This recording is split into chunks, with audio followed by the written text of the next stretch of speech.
بسم اللہ الرحمن الرحیم۔ پاکستان کے بدلتی سیاسی صورتحال جو ہے، حالات جو ہے اور واقعات جو ہیں وہ کنٹرول سے باہر ہو چکے ہیں۔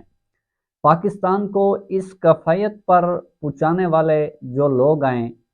اور ایک کے بعد ایک انکشاف جو ہیں وہ سامنے آ رہے ہیں۔ تو جس طرح اس ملک کے اندر ایک رجیم چینج آپریشن کیا گیا تھا اور رجیم چینج آپریشن کے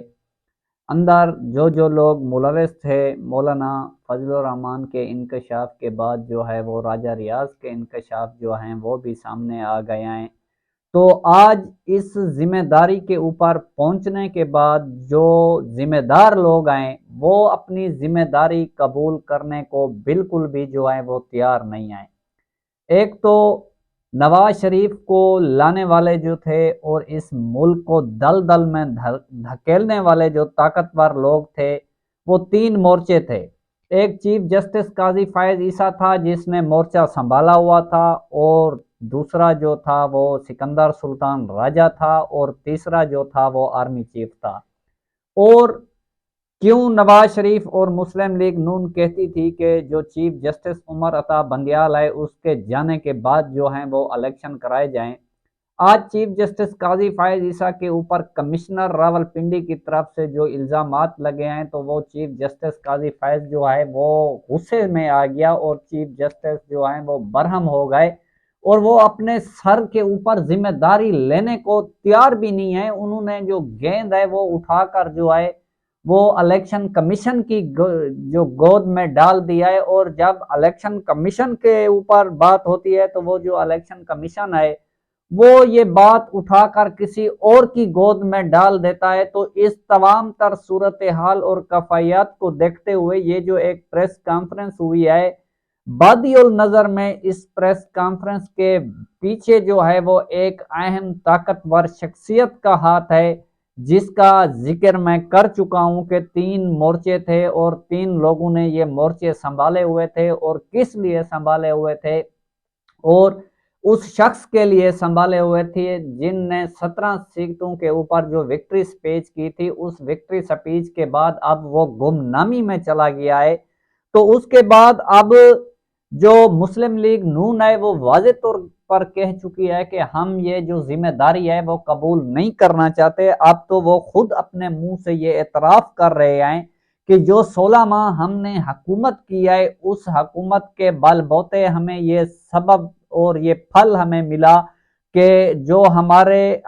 یہ 2024 کا الیکشن ہارے ہیں، اس کی مین وجہ یہ جو ہے وہ ہمارے 16 ماہ کے اندر جو ہم نے حکومت کی اس کی وجہ سے یہ الیکشن جو ہے ہم ہارے ہیں، اور یہ الیکشن چوری کر کے جو ہے ہماری گود میں ڈال دیا گیا ہے۔ اور اس الیکشن چوری کے پیچھے چیف جسٹس قاضی فائز عیسیٰ کا بڑا ہاتھ ہے، جو کہتا ہے کہ یہ جو الزام میرے اوپر لگائے گئے ہیں ان الزاموں کو ثابت کیا جائے۔ تو چیف جسٹس، آپ کے اوپر لگے الزام کو ثابت کرنے کے لیے ایک بات ہی کافی ہے، وہ یہ ہے کہ جن آر او اور ڈی آر اوز کو آپ نے لگایا ہے اور آپ نے جو فیصلہ دیا ہے وہ ایک مہر ثابت ہو چکا ہے۔ اب آپ یہ نہ کہیں کہ یہ جو الیکشن کرانا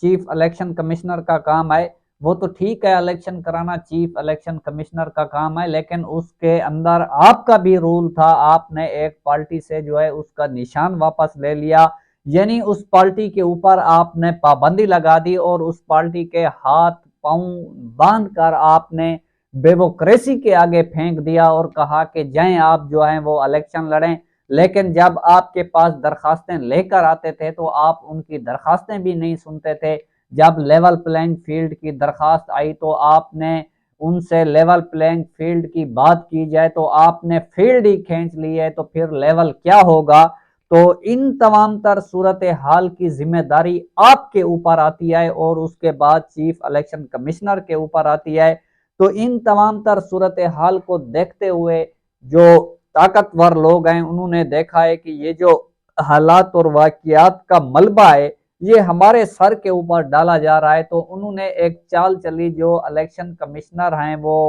لیاقت چٹا، ان سے ایک پریس کانفرنس کرائی۔ اس پریس کانفرنس کے اندر بادی النظر میں، یہ میں باخبر ذرائع کے مطابق آپ کو بازوق ذرائع کی توسط سے یہ بات کر رہا ہوں کہ یہ جو پریس کانفرنس راول پنڈی کے اندر ہوئی ہے تو اس کے اندر جو ہے وہ طاقتور شخصیت کا ہاتھ ہے۔ اس طاقتور شخصیت کے ہاتھ ہونے کی وجہ یہ ہے کہ جو ملبہ ان کے سر کے اوپر ڈالا جا رہا تھا تو وہ تو کہتے ہیں کہ ہم اس تمام تر صورتحال کے اندر ہمارا ہاتھ نہیں آئے۔ تو یہ جو انہوں نے کہا ہے کہ ایک بات تو یہ ہے کہ کمشنر نے جو پریس کانفرنس کی ہے اس پریس کانفرنس کو آپ سنیں تو انہوں نے 3 باتیں بڑی اہم کی۔ انہوں نے پہلی بات یہ کی کہ جو الیکشن تھا وہ فوج نے صاف اور شفاف کرایا۔ پہلی بات یہ ہے کہ الیکشن جو ہے وہ فوج نے صاف اور شفاف کرایا، اور الیکشن چوری یعنی چوری کرنے والے انہوں نے کہا کہ ایک چیف جسٹس قاضی فائز عیسیٰ ہیں، اور تیسری جو بات انہوں نے کی کہ وہ چیف الیکشن کمشنر ہیں، ان کے احکامات کے اوپر جو بیوقریس ہیں انہوں نے یہ سارا تمام جو وہ فارم 45 ہیں ان کے مطابق ریزلٹ چینج نہیں کیے بلکہ فارم 47 جو جیلی ہیں وہ جاری کیے۔ تو اس کے بعد ایک عالمی میڈیا کا دباؤ بڑھا، انہوں نے کہا کہ یہ جو پاکستان کا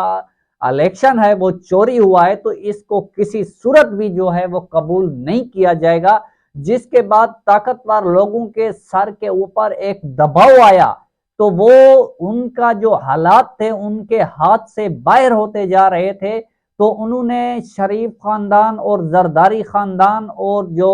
جن کو مینڈیٹ چوری جنہوں نے کیا ہے تو ان کو یہ پریس کانفرنس دکھائی۔ انہوں نے کہا کہ یہ آپ ہمارے سر کے اوپر نہ ڈالیں، اگر آپ نے ہمارے سر کے اوپر ڈالنے کی کوشش کی تو ہم یہ ثابت کر دیں گے کہ یہ الیکشن آپ لوگوں نے چوری کیا۔ تو یہ کمشنر کی پریس کانفرنس کا جو رجحان ہے اسی طرف ہے۔ آپ اس کے پہلو دیکھیں، پہلو یہ ہے کہ وہ جب پریس کانفرنس کرتا ہے تو مسلم لیگ نون کے جو لوگ ہیں وہ جو نگران وزیر اطلاعات ہیں وہ میڈیا پر آ کر کہتے ہیں کہ جناب یہ تو ذہنی مریض تھا اور اس کا ذہنی توازن ٹھیک نہیں تھا، اس کا علاج کرایا جائے۔ ابھی اس کو 24 گھنٹے ہو گئے ہیں وہ پولیس کی حراست میں ہے، آیا کہ یہ بھی پتہ نہیں ہے کہ وہ پولیس کی حراست میں ہیں یا نہیں ہیں کمشنر؟ بظاہر تو اس وقت اس کو لے کر گئے تھے، لیکن ابھی تک اگر اس کے اوپر کوئی مقدمہ درج کیا گیا ہے تو قانون اور آئین کے مطابق اس کو 24 گھنٹے کے بعد کسی متعلقہ جو مجسٹریٹ ہے اس کے سامنے پیش کیا جاتا ہے۔ تو ابھی تک جو تفصیل ہے اس کو کسی مجسٹریٹ کے سامنے کمشنر کو پیش نہیں کیا گیا۔ اور دوسری جو بات ہے یہ وہ پہلو ہیں جس سے واضح ہوتا ہے کہ یہ اہم شخصیت نے پریس کانفرنس کیا ہے، اور اہم شخصیت ان کو دکھانا چاہتی تھی کہ یہ دیکھیں کہ آپ نے الیکشن چوری کیا ہے، آپ کے جو مورے تھے فلاں فلاں تھے، تو اس لیے آپ لہٰذا جو یہ گند ہے وہ اپنے سر پر لیں۔ تو یہ تو کہہ رہے کہ یہ جو گند ہے وہ ہم اپنے سر پر لینے کو تیار نہیں ہیں، ہم پنجاب کے اندر حکومت بنائیں گے، ہم مرکز کے اندر حکومت نہیں بناتے۔ تو پیپل پارٹی کہتی ہے کہ ہم سندھ کے اندر حکومت بنائیں گے تو مرکز کے اندر جو ہے ہم وزارتیں نہیں لیں گے، یہ گند ہم اپنے سر پر بھائی لینے کو تیار نہیں ہیں۔ تو پھر انہوں نے کہا کہ جناب ہم نے آپ کے لیے جو کچھ کیا اس کا جو انجام ہے وہ آپ کو ہی بھگتنا پڑے گا، آپ یہ جو سارا گند ہے ہمارے سر کے اوپر کیوں ڈال رہے ہیں؟ اگر آپ پنجاب اور سندھ کی بات کرتے ہو تو پھر ہم آپ کو پنجاب بھی نہیں دیں گے، مرکز بھی نہیں دیں گے، سندھ بھی نہیں دیں گے۔ یہ وہ پریس کانفرنس تھی جس کی کمشنر نے کی۔ تو اس کے بعد میں آپ کو بڑی مزے کی بات بتاؤں کہ 2 اور کمشنر پریس کانفرنس کرنے کے لیے طاقتور لوگوں نے تیار کر لیے تھے۔ ایک کمشنر ڈیرہ غازی خان سے تھا، دوسرا کوئٹے سے تھا، وہ بالکل تیار تھے۔ اور اس کے بعد دیکھیں کمشنر کے بعد جو آرز اور ڈی آرز ہیں راول پنڈی کے، ان کی پریس کانفرنس کرائی گئی تو آپ ان کے چہروں کے رنگ کو دیکھیں اور ان کا جو تاثر تھا وہ ایک اڑا ہوا تاثر تھا۔ یہ وہ تاثر تھا جس طرح تحریک انصاف کے لوگوں سے جبری جو وفاداریاں چینج کرائی جا رہی تھی تو اس وقت ان سے جو زور زبردستی پریس کانفرنس کرائی جاتی تھی تو کوئی جو ہے وہ رو رہا ہوتا تھا تو اور کسی کے چہرے کے اوپر جو ہے وہ جو زخموں کے نشان ہوتے تھے اور بظاہر جو وہ نظر آتا تھا کہ ان کے اوپر تشدد ہوا ہے، تو اسی طرح جو راولپنڈی کے آر او اور ڈی آر او سے پریس کانفرنس زور زبردستی کرائی گئی تو ان کے چہرے کا تاثر بھی یہی تھا کہ ہم جو ہیں آئے نہیں ہیں بلکہ ہمیں لایا گیا ہے۔ اس طرح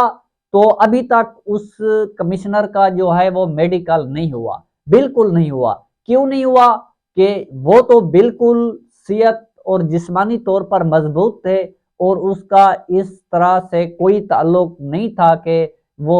دباؤ میں آئے یا ذہنی شکار تھے۔ بالکل انہوں نے جو کہا ہے کہ یہ جو الیکشن ہے وہ چوری کیا گیا ہے، اور انہوں نے واضح طور پر کہا کہ یہ الیکشن چوری کرانے والے دو شخص ہیں، ایک چیف جسٹس قاضی فائز عیسیٰ ہیں اور دوسرا جو الیکشن کمشنر ہے۔ ابھی جو دو اور کمشنر آنے والے تھے انہوں نے بھی یہی بتانا تھا کہ اس طرح الیکشن چوری کیا گیا، ہم جو ہیں وہ روکتے رہے، ہمارے اوپر دباؤ تھا اور ہمارے بچوں کو دھمکیاں دی جا رہی تھی اور ہمیں جان سے مارنے کی دھمکیاں دی جا رہی تھی۔ تو پھر جو اچانک یہ بات سامنے آئی تو ابھی تک جو ایک کیفیت ہے وہ اس طرح ہے کہ راجہ ریاض جو ہے انہوں نے ایئر وائی نیوز کے اوپر جو بات کرتے ہوئے انہوں نے کہا کہ یہ جو بات ہے یہ پہلے سے طے تھی۔ اب شہباز شریف کہتا ہے کہ میں اپنے بھائی جو ہے نواز شریف کو اب بھی دعویٰ دیتا ہوں کہ وہ اس ملک کا وزیر اعظم بنے، تو شہباز شریف جو ہیں وہ خود جو راجہ ریاض ہیں وہ کہتے ہیں کہ ان کا پہلے سے یہ پلان طے تھا کہ میں نے ہی وزیر اعظم بننا ہے۔ تو اس طرح کی صورتحال بھی پیدا اس لیے کی گئی کہ کسی کو میجورٹی نہ دی جائے تاکہ اس طرح کی کیفیت ہو کہ جو شہباز شریف ہے وہی وزیر اعظم بنے۔ تو اب جب شہباز شریف کو اپنی کابینہ کے لوگ کہہ رہے ہیں کہ ہم اپوزیشن میں بیٹھتے ہیں تو شہباز شریف کے چہرے کا رنگ جو ہے وہ اڑ جاتا ہے۔ شہباز شریف تو کہتا ہے میں تو بوٹ پالش کرتا ہوں اور اچھی طرح سے کرتا ہوں، جس طرح عمران خان کہتا تھا جب بھی یہ دیکھتا ہے تو یہ جو برش ہے وہ یہ اپنی جیب میں لے کر گھومتا ہے اور جو ہی بوٹ دیکھتا ہے تو ان کو پالش کرنا شروع کر دیتا ہے۔ تو اس کی کیا مجال کہ جو بات ان کو کہی گئی اور اس ملک کو اس سٹیج پر لے جانے والے جو ہیں وہ اب کس طرح کہہ سکتے ہیں کہ بھائی یہ جو ذمہ داری ہے وہ ہم اپنے سر پر نہیں لینے چاہتے۔ آپ کیوں نہیں لینا چاہتے؟ کیونکہ آپ جو ہیں اس تمام تر صورتحال کے ذمہ دار ہیں، آپ مجرم ہیں۔ آپ نے جو امپائر یعنی ساتھ کھڑائے، 3 امپائروں نے 3 مورچے سنبھالے ہوئے تھے، تو اس تمام تر صورتحال کو دیکھتے ہوئے بھی جو عمران خان ہے وہ الیکشن جیت چکا ہے، لیکن اس کے مینڈیٹ کو چرایا گیا ہے۔ لیکن مینڈیٹ کو چرایا تو جا سکتا ہے لیکن حقائق کو چھپایا نہیں جا سکتا۔ وہ حقائق جو ہیں ایک کے بعد ایک جو ہے وہ سامنے آ رہا ہے۔ ابھی تو وہ عدم اعتماد کی جو بات عمران خان کرتا تھا کہ میر جعفر اور میر صادق اور اس ملک کے اندر بیٹھے لوگوں نے سازش کی، کچھ بیرونی لوگ تھے، تو وہ بات تو اب سامنے آ چکی ہے۔ ابھی یہ بھی سامنے آنا ہے کہ یہ جو سائفر تھا یا توشہ خانہ تھا یا عدت کیس تھا یا اس کے بعد یہ دوسرا جو الیکشن چوری ہوا، اس کی الیکشن چوری کی تو بات آ گئی ہے، وہ تو کمشنر کے بعد ابھی یہ جو بھی کہیں، لیکن یہ نہیں ہو سکتا کہ ایک کمشنر جو ڈویژن کا مالک ہو اس کے متعلق یہ کہا جائے کہ اس کا الیکشن کے اوپر کوئی جو ہے وہ اثر نہیں ہوتا، تو یہ سراسر غلط بات ہے۔ لیکن جو عمران خان کی تقریباً 80 کے قریب سیٹیں چرائی گئی ہیں وہ ہر صورت ہی ان کو واپس کرنی ہوگی، اور دیکھتے ہیں آگے جو بھی اپڈیٹ ہوگی اپنے ناظرین کے ساتھ شیئر کریں گے۔ اب تک کی اپڈیٹ یہاں تک تھی۔ اگر ہماری ویڈیو آپ کو اچھی لگے تو ہماری ویڈیو کو لائک اور شیئر کریں، ساتھ ہمارے یوٹیوب چینل کو سبسکرائب کریں اور ہماری آنے والی ویڈیو کا انتظار کریں۔ اللہ آپ کا حامی اور ناصر۔